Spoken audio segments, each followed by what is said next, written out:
we're here. Fucking, I can't do that. Spirit. A guy I've wanted to interview for a fair while, Ross Hodgson. I think I said that right. Ross Hodgson. Yeah, that's perfect. Not many people pronounce that right. That's good. And you're crazy. Is it 420 brake horsepower? Yeah, that is not planned, but literally, as I was told when I got mapped by Greg Gush, he was like, it's 420 brake, Which 420 is awesome. 4 pounds Newton meters, the one that's like closer. Anyways, 420, 420, I was like, so many memes, but we'll not go into that. You need to have a sticker saying 420. Yeah, literally. And I'm jealous of how this is built, but I mean, we won't go into mad detail about it, but the main focus of this car is aggressive Naoki style driving, isn't it? Basically. Trying, yeah, definitely. Well, you did it until the gearbox today. But yeah. Third has notorious, done a heat, but yeah, just the notorious third is gone. I mean, I've done, I think, 4 to 5 full days in this now, and apart from one day in a Laurel, that's the only drifting I've ever done ever. So I was well expecting the box to blow way before this on like 265 semi-slicks on like 11 psi. So What was your practice car like before this?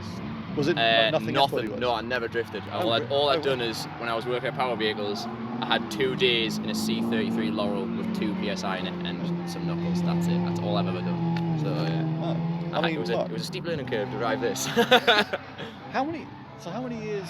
Because you've come to a few events. The one I seen you at Teesside was the first drift I'd ever done in this car, apart from a morning at Ebisu, and that's all I've done. And a day in a Laurel. So your first drifting was in Japan? Yeah, not intentionally. I mean, that was awesome. It just played out like that, but yeah. So the first time I was like not on a road in a mate's car with a quick like woo, was at Ebisu, and they're like, "There's a Laurel, go up North Course." Okay. Yes. So okay. We're literally talking like a few years of. Yeah, literally. This will be my 4th ever drift day. So I think we've done like 2 days today, 2 days at S Chassis Fest, and then 2 other private days, and that's it. Bloody hell. Yeah. So. I mean, fucking fair play. Thank you very much. You've got a car that's really well built, and you're fully sending it. Whereas usually, with that much sort of seat time, you'd be like, I want to keep this car. I want to. I thought you did. I say, I've got an S15. That got crashed into the first day I had it out, and then after seeing like the prices of headlights, no way. So that's literally when I bought this. And you're like, this will be the cheap one. Yeah, and I was like, right, this has had a tap on the wall. And then like it's had hits. So I was like, it's not perfect, but it's presentable. Great. So that's literally why I've got this. I don't have to care about it to the point where everything can be replaced, but I still like it looking nice. So yeah, try to anyways.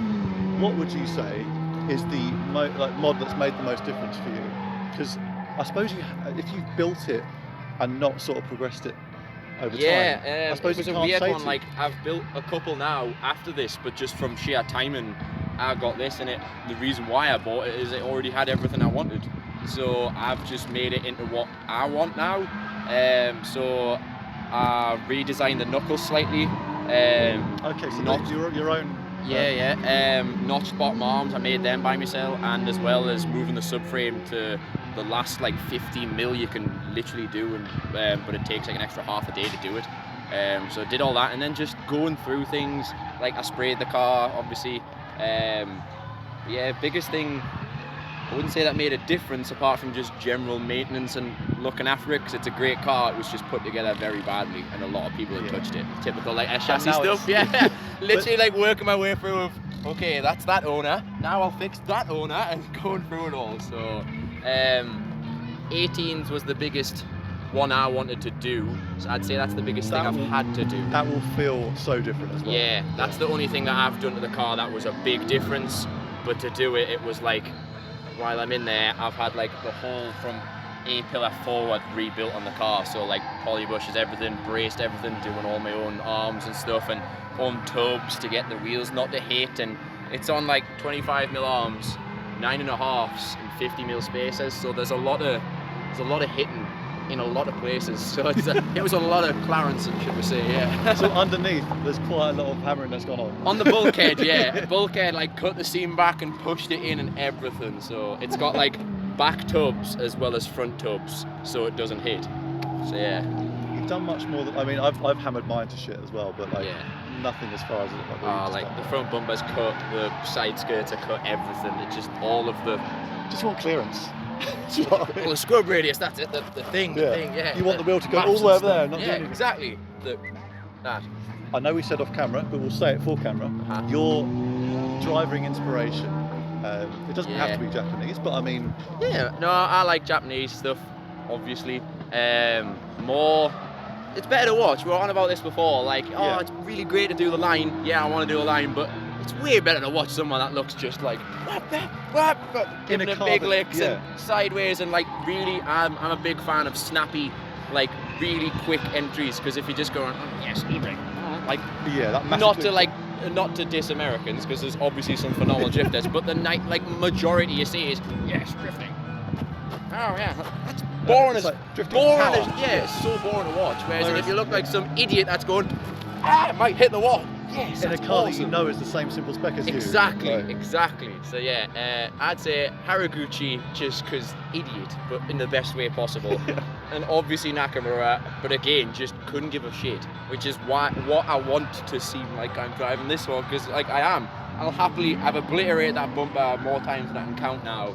But I'll happily repair it and go do it again, because if you're not pushing yourself, then you'll never. How many times have you actually had to make this together? 4th, and now it'll be 5th. For your dedication, man, you've seen the state of mind. Like, it's a lot of work. I don't like body work. It gets to the point where I'm like, I'm spending so many days on this. That bumper is heavy, but like that's the greatest mod. That's the best mod I did that made the difference on this car. Not for driving, removable bumper. Trailer, loading, oh my god, just days. And yours is a pretty sensible driving height as well. Yeah, like, that's the reason why I did 18s, because it had like an enormous gap on the 17s, but the bumper was literally licking the floor, hence the obliteration. So it was kind of just like, well, I want that to look level now, but oh god, it's like an entire winter's work to get that to happen. So, right, let's just go gut the thing, so yeah. So, for future stuff, what is your plan? I know you do it for fun, like we all do, but like, is there something you want to progress or like? I wanted to compete in this car, and that was my goal this winter. Why I was building it for 18s, squared setup, simplify everything, minimal amount of spares, trying to keep it as cost effective, blah blah blah, using factory tracker ends and stuff. But I've got a K24 dry sump engine for it. And then when I started, I was thinking of doing that, So I was like, right, okay, like dream engine, no oiling issues, no rocker arms, because even though it does not look like that when I'm driving, I am shitting my pants of every rocker arm. It's the same. Yeah, but like still, just rocker arm. Anyways, still to do that, and then it was basically 800 brake plus setup. Right, that's amazing. What gearbox? Sequential. There's like $6,000. Diff, winters, and then like, well, why have you got all the interior in it if it's going to be competition? So it's all those restrictions. I don't want to take this car away from what it is, as cringe as that sounds, but like a nice streetable car, D1 street legal. It's even got one of the boxes off from that championship, which I found in the trash at Eversu. So it's got like the little sleeve, like cat bit in that's like that big because they had to run cats. Obviously does nothing. And then I mean MOT, it does, it works. But yeah, it's got that. That's the inspo I want to do. Like still comforts, carpets, but like obviously built to do stupid shit with. So, but still look nice. It's the right way to go about it, isn't it? I didn't want to ruin it. So if it's not fun, why would exactly? So I've got an R32 and I've got an S14 now. So I've got an R32 shell. That'll be the race car, but no time limit. I'm not asked. I'm just having good fun with my friends. So that's what it's all about. That is. It gets lost a lot. Totally. And I feel like, especially the people here today, we all have the same kind of vibe to it. Like, look, we approach it like this. I've drove probably the least I've ever driven this weekend for a 2-day event, and it was just because I was watching my mates have the greatest time ever, and it's proper proud dad moment, but it was so good. Just seeing everyone buzzing and as I say, it's the the best first time I've weekend seen ever. First time I've seen you all out with the the banners and everything. That feeling of everyone together, cars are working. At least there's like between them, there's like 4 years of work in getting them, not just to get here today, but everyone building their cars to come. So you know how much effort everyone's putting. It's great. But we'll look forward to seeing your madness out and record your runs. Thanks Cheers, very man. much.